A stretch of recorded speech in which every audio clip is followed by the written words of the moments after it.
I would like to recognise the traditional custodians of the land on which I am privileged to be recording this vodcast today, the Gadigal people of the Eora Nation, and I would like to recognise their elders past, present and emerging. Welcome back to the Growth Distillery, everybody, and what an episode we have today. I'm here sitting with Lisa Ronson. Hello, Lisa. Hello. Where do I even start with introducing Lisa? This is the first time I'm going to read off my list here. So Lisa is the adjunct professor of marketing at Deakin, the patron of the AMI mentoring program, was Australia's most prolific marketer in 2021, CMO Magazine's CMO of the Year in 2018, APAC's most influential and purposeful marketers on the power list for 18, 19, 20, 21 and 22. Former CMO of the Coles Group, currently holds a host of board positions as well, including the AANA, BWX and Wheelchair Rugby Australia. So apart from feeling a little inadequate in such good company, I'm truly delighted that you've made the time to come and have a chat with us today.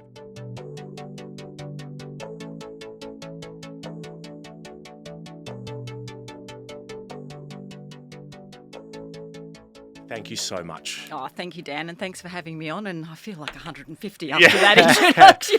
I don't know how you find the hours in the day. All right, so today I thought, given we have you in the room, I wanted to start our chat on the topic of creativity. Excellent. One of my favourites. I know, arguably the most potent weapon in the marketer's arsenal, and arguably more important than ever as brands jockey for salience in 2023.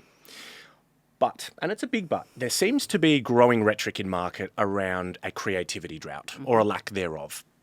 We're hearing more and more, I'm certainly hearing more and more, that we're no longer putting in the time or getting the management support to build brand equity and to take the creative risks that we need to build salience within the minds of our consumers, and that this culture of measurement is killing creativity. Is this something that you'd agree with? You know, would you align to this metric? What are you seeing play out at the moment in this space? Yeah, look, I think what you've said is largely absolutely bang on. And I think there was an Adobe study just this year that said of all of the marketers surveyed, half or just over half of them didn't have the time to think creatively. Now, what that means for me, and having a look around, you can see the economic conditions and what has been looming for some time coming out of COVID, which was completely weird, and into this economic climate. I think as marketers, there's a fear, and it's an understandable fear.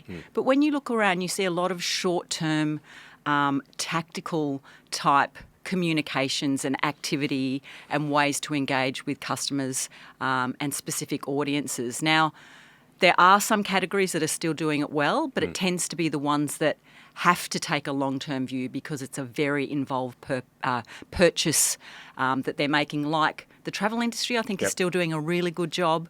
The insurance industry, I think, is doing a great job. Particularly the latest NRMA work, I think, is brilliant. The way that they're balancing the long-term and the short-term, I think they're getting it really right. Now, I think the issue in a lot of boardrooms is that the conversation becomes about, particularly with non-marketers, brand versus tactical. And it's not a versus, it's and. It's how you balance both of them, and it depends on the category that you're in, the brand you've got, the role it plays in customers' lives. We always have to remember that and keep that front and centre. So I don't think it's a versus, it's an and it's what percentage of both long and short term, and I don't know that a lot of marketers are getting that right at the moment, or a lot of brands are getting it right. And that's not a criticism, it's just an observation.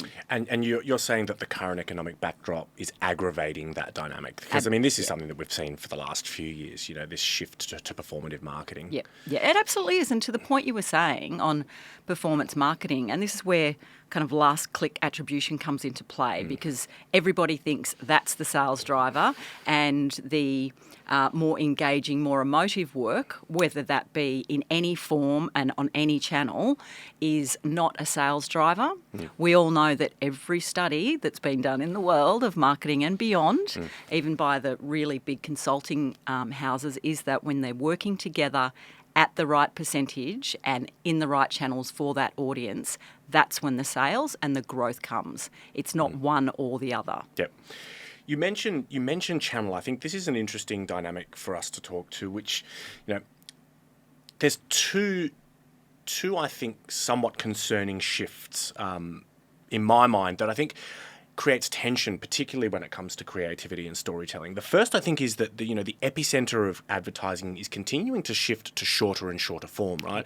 The 30-second spot that used to be the epicenter, shifting to Insta stories and 6-second YouTube ads. Is memorable storytelling even possible when you're talking to moments that are 6 seconds long? And how do you leave an imprint in the mind of a consumer? Yes, is my answer. It absolutely is. Is it easy? No. It's really, really hard. But it's really thinking about, again, the problem that you're trying to solve and the problem your brand solves in the lives of your customer and the role it plays in their lives to determine what you use the different formats for. So very rarely does a brand have one message and one message alone that goes across all channels. Those days are long, long gone. So in the example of even, say, supermarkets, when they're talking about a whole lot of products, prices, but also solutions around, the dilemma of what's for dinner, using shorter formats to deliver up recipe ideas and inspiration can still be done.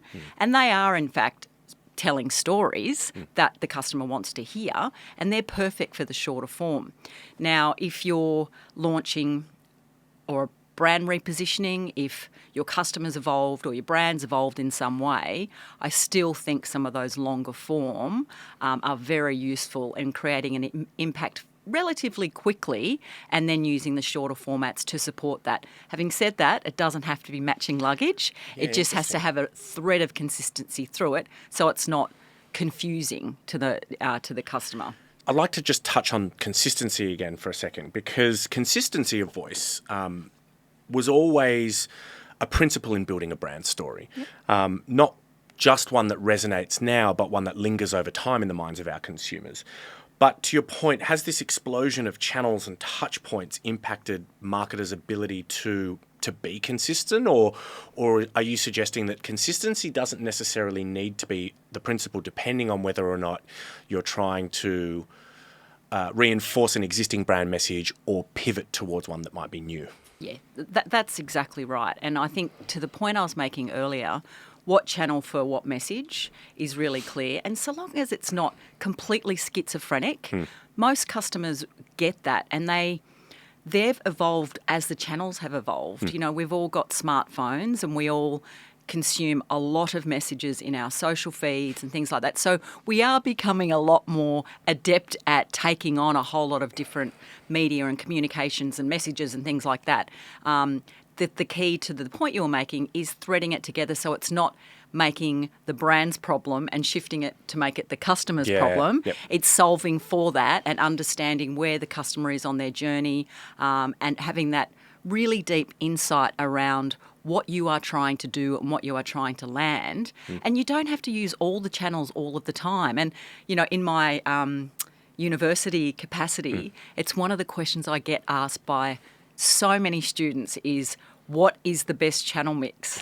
And I always say, guys, there isn't one. And they get all sad, but it's true. There's not one silver bullet. It depends. It depends on so many different variables, including the brand, the category, the economy, all of those different variables. And that's why I think it's always really important to work very closely in the insights and the data to understand what message, what channel, and what time of the day. Things like that I think we need to get a lot more sophisticated at as an industry. Yeah. We're going to touch on data and privacy in a minute, but you mentioned the Adobe 2023 study, and this is something that you and I were discussing even earlier, that this lack of time being blamed for the dearth of creativity. Have we forgotten the incredible power of being bored?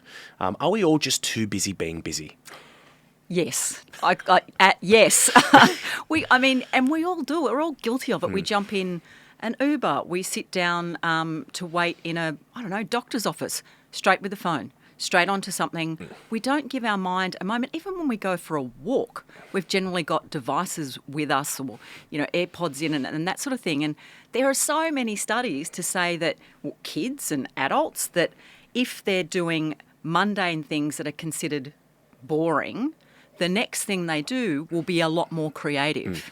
So there's like thousands of studies that have proven that. And I think that the moment of reflection that you often get in boredom, that's where the best ideas can come from. Yeah. But none of us are perfect. We all do it. But I think there's a lot to be said for being bored a bit more. And you could argue that as the screws tighten on privacy and data protections, to your point earlier, that our ability to create differentiating story and narrative becomes even more important. Oh, it completely does, because if in a world where we can't use the amount of data we want to be helpful, that suddenly gets creepy to the customer, which is not the space that anyone wants to be in. I think there's definitely a way that data and privacy can be used as a brand advantage rather than a disadvantage. However, having said that, the storytelling is always critical, and that's we're human. Yeah. And humans like to tell stories, and that's how we've evolved over so many years. On the topic of data, let's talk about the generative elephant in the room, ChatGPT. Yep. I'd love to get your take. Where do you stand on ChatGPT? Is this creativity's silver bullet? Is this the next horizon of marketing productivity? Is it 2023's NFT? Or, brand litigation in waiting? My view is it would be the second option. I think it's all about productivity. I personally find it exciting. When I first started playing with it, I found it a little daunting. I think like most of it. Yeah. And you kind of gobsmacked. You go, what? How did that do that so quickly? But I think, and I was chatting to someone about it just yesterday at lunch. It was an old boss of mine from Westpac, and he had a really interesting perspective on it, that it really is the next frontier. It's the internet, iPhone, ChatGPT. For the reason that, economic growth, and the logic was very sound, as you would expect from this person, that economic growth comes from increasing productivity. Yep. And as marketers, if we can take some of those lower order value tasks that still take time away, that allows time for more creative thinking and also not an industry, that's not the right word, but a craft in asking the right question. It's kind of like going back to writing the right brief. You get better outcomes if the brief is clear. If you ask the right question, you'll get a better outcome. Yep. So I think that for me, it's exciting. Still a bit daunting, given what it can do. But I think the more productive we can be, it to the Adobe stat, gives us more time to be creative. Yeah, I think that's a really powerful statement. But it's not just ChatGPT that marketers are dealing with these days, and I think that between artificial intelligence, machine learning, augmented reality, big data, predictive analytics, CRM automation, personalization, shoppable video, are CMOs needing to become CTOs? Oh, I think, look, CMOs definitely have to be curious and on top of the technology and work very, very closely with CTOs. That's always going to be a better outcome. Now, I think the key is putting them in all of those things that you mentioned. They can be put in different buckets, if you like. So what are the ones that are customer facing? Shoppable video. Yep. Is that important in your category with your brand, and how does that, what role does that play in solving the customer's problem or creating an opportunity? And then what are behind the scenes, back of house, if you like, which is the productivity stuff we were just talking to, Chat GPT. And then what is the stuff in the middle that's like artificial intelligence that can traverse both back of house productivity but also what gets served up to a customer? And then understanding very deeply what's important to the customer and what's more interesting to marketers that they might want to have a play with. I think that's need the to know key. versus nice to know. Exactly. So it all comes back to the customer and how you're trying to engage with that customer to get a better outcome, to get a better business outcome and change their behaviour. And so do you see marketers being stretched beyond that customer-centric view, given just this, proliferation of tools and shiny new objects that we're asked by our business to understand and exploit? Yes, absolutely. Because, it's kind of TikTok's a really good example. I think every executive family and kids were suddenly on TikTok and they were seeing some of those cool TikTok videos, and it's like, okay, we need to get on TikTok. Why do we? Do you? Yeah. Do you? And then how do you? Yeah. Because if you don't have credibility to be there and to be saying what you're saying in that channel, then you're just kind of like disco a little bit. Yeah, I think Scott Galloway spoke about this, the TikTokification of everything. Yes, yes. And it's really cool. Like, TikTok is amazing for so many different things, but it's how to use it in relation to, other social media, what Instagram versus Meta and Facebook and those. You just have to think about what the message is and is it right for that channel. For your brand and as well. And for your brand, yeah. Absolutely, and for your customer. Okay, I'd like to go back to a couple of things that we were discussing earlier, but pivot towards leading teams through these dynamics. Because I think it's really important, as someone that is, extremely experienced in leading large teams and influencing very sizable businesses. I'd love to give those listening in an understanding for your perspective on how you lead teams to novel thought, given there are all of these distractions, some very real, certainly from the top down, others in terms of distractions around what's the data that matters most, what are the tools that really matter. How would marketing leaders go about rekindling creativity in their teams at a time where I think you and I agree it's needed more than ever? Yeah, look, I think it's a great question and a really, really critical Thank one. Leadership is the most important thing, and I think understanding and diagnosing what not only the marketing team, any team need from a capability point of view, because sometimes you'll find, I've found personally in my own experience, you'll think, why is the team not doing more of this and less of this? And there could be a really big capability issue. They might not have had any training in, how do you write a good brief, to a media agency or a creative agency, or what does good look like?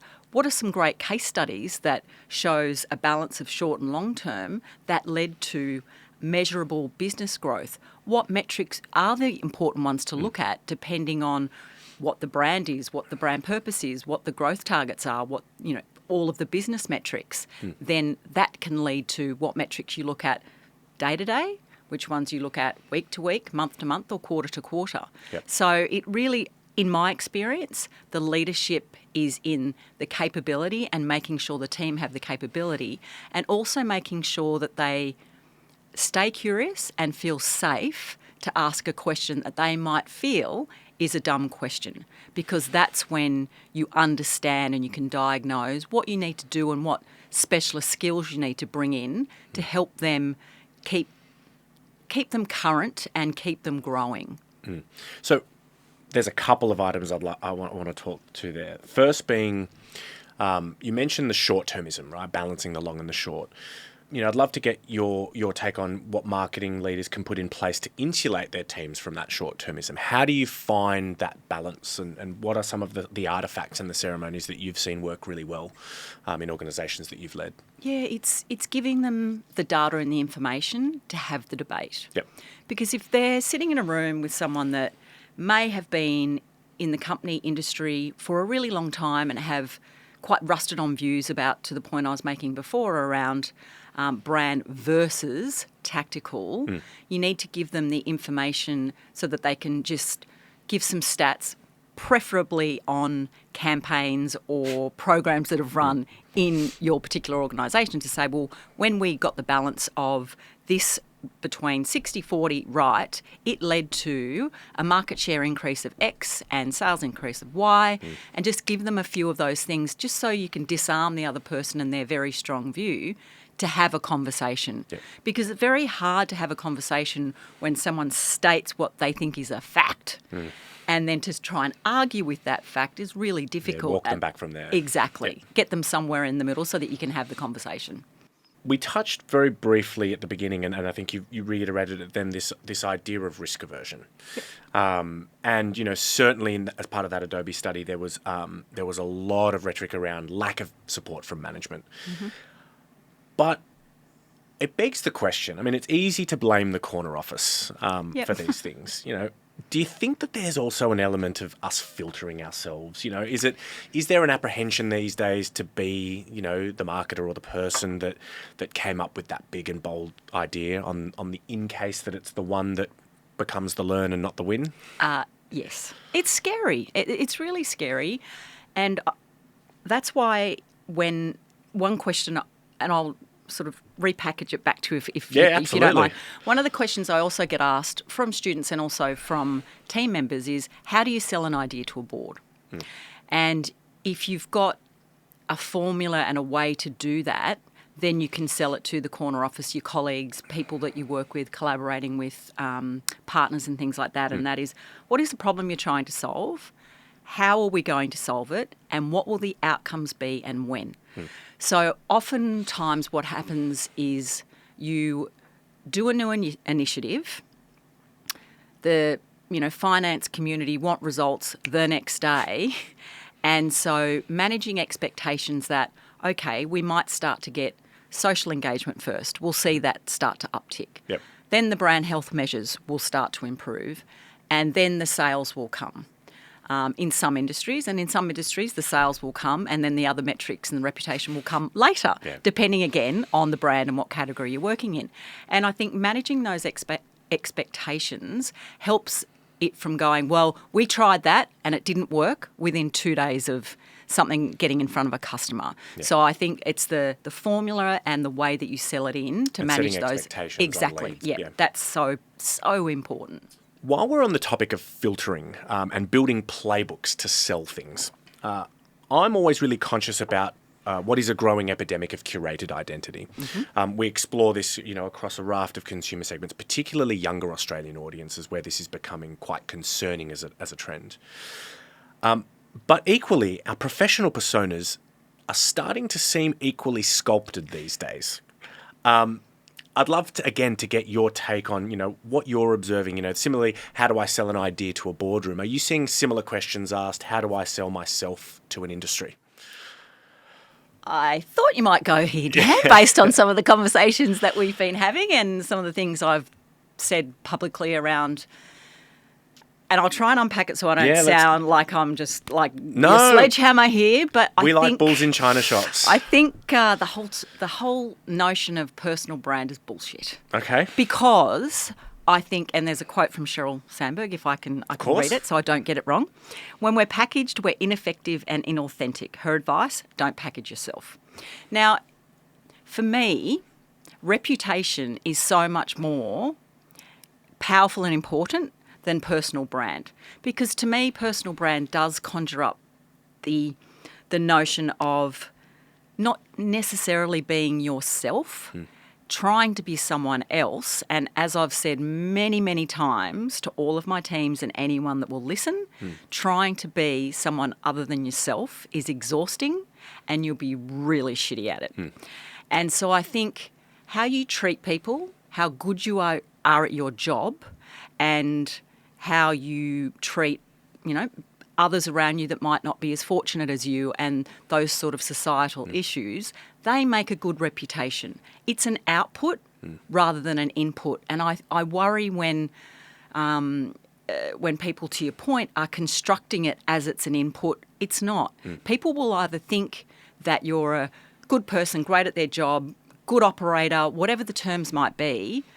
They're other people's words, not you giving them the words, if that makes sense. I think that's more important and more powerful.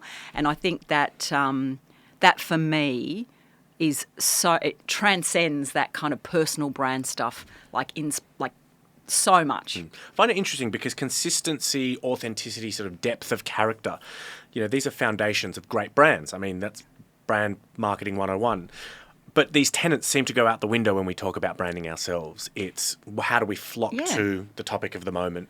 100% right. And I think whilst COVID has been so difficult and so challenging in so many ways, and it's been so awful in so many ways, I think one of the benefits, a couple of benefits, flexible working. I've always been an avid believer of flexible work, like true flexible working.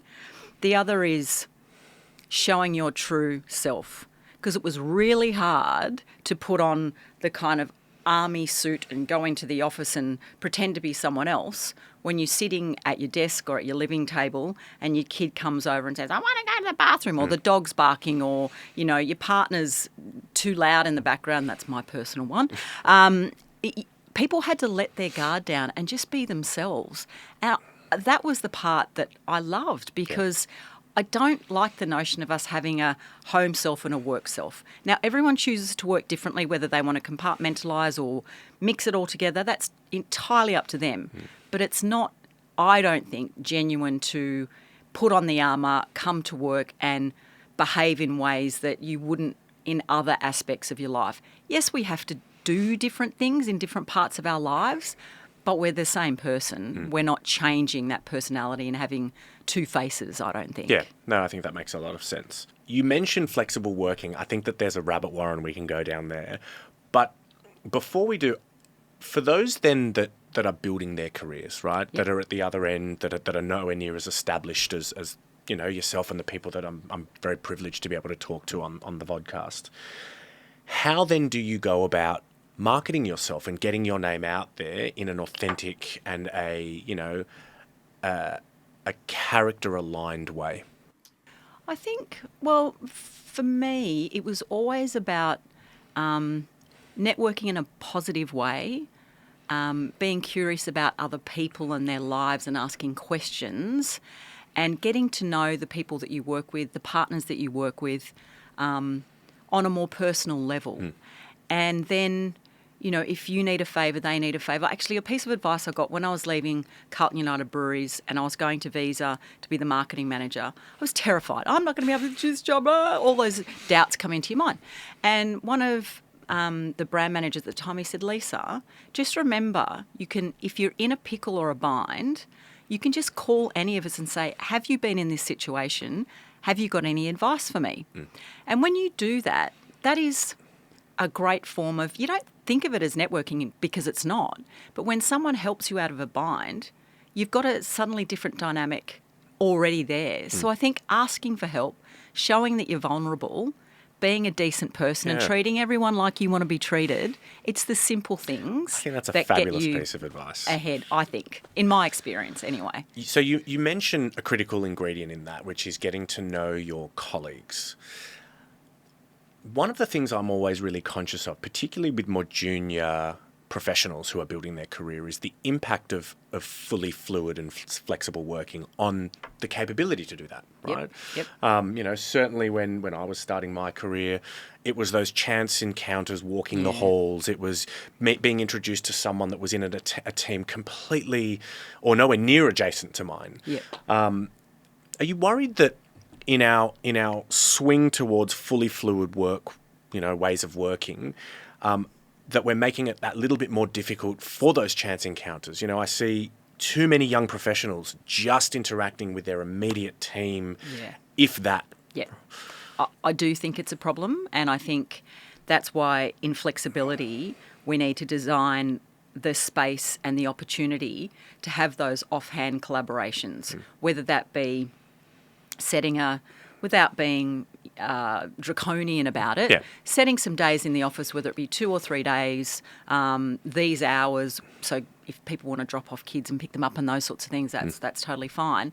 And also creating the social interactions and making sure that whether it be off-sites on a Thursday or a Friday where everyone can get together and have, some food or, some drinks or a laugh afterwards, go to the pub, go out for a restaurant meal or something like that. So it's making sure that we've got enough of the things that we used to do, to build our careers and to build relationships that are still there, so that it's not all on a screen and it's not all from home, because that is really, really hard. And have you found that creativity has become more or less challenging, when you've got teams within a room and then you've got half the team virtually? To sort of close the loop to what we were talking about at the beginning. I do think that's hard. I think it's either when you're doing...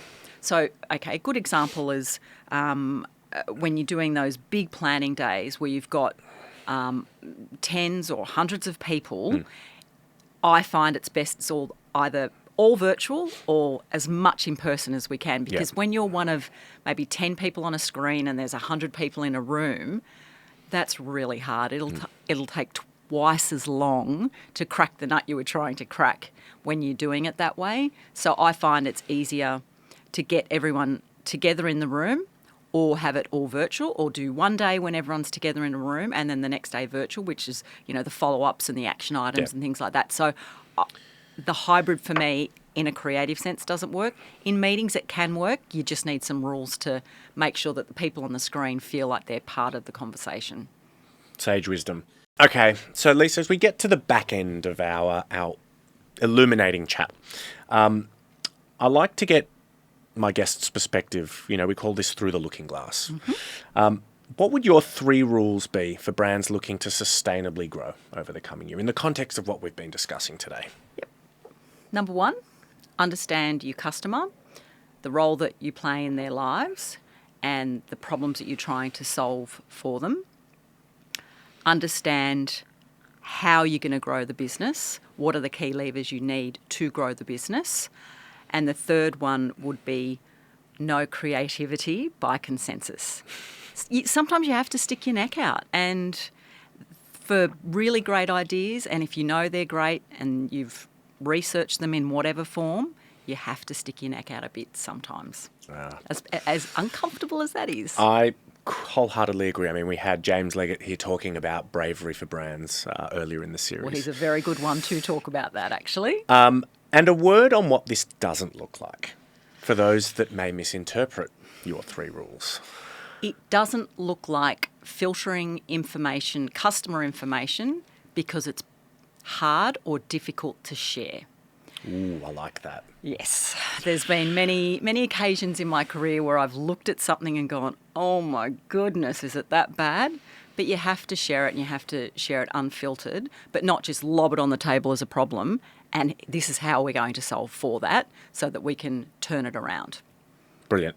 Lisa Ronson, thank you so much for coming and joining us on The Growth Distillery. It's been an absolute delight. Well, it's been my absolute pleasure. Thank you, Dan. Very welcome.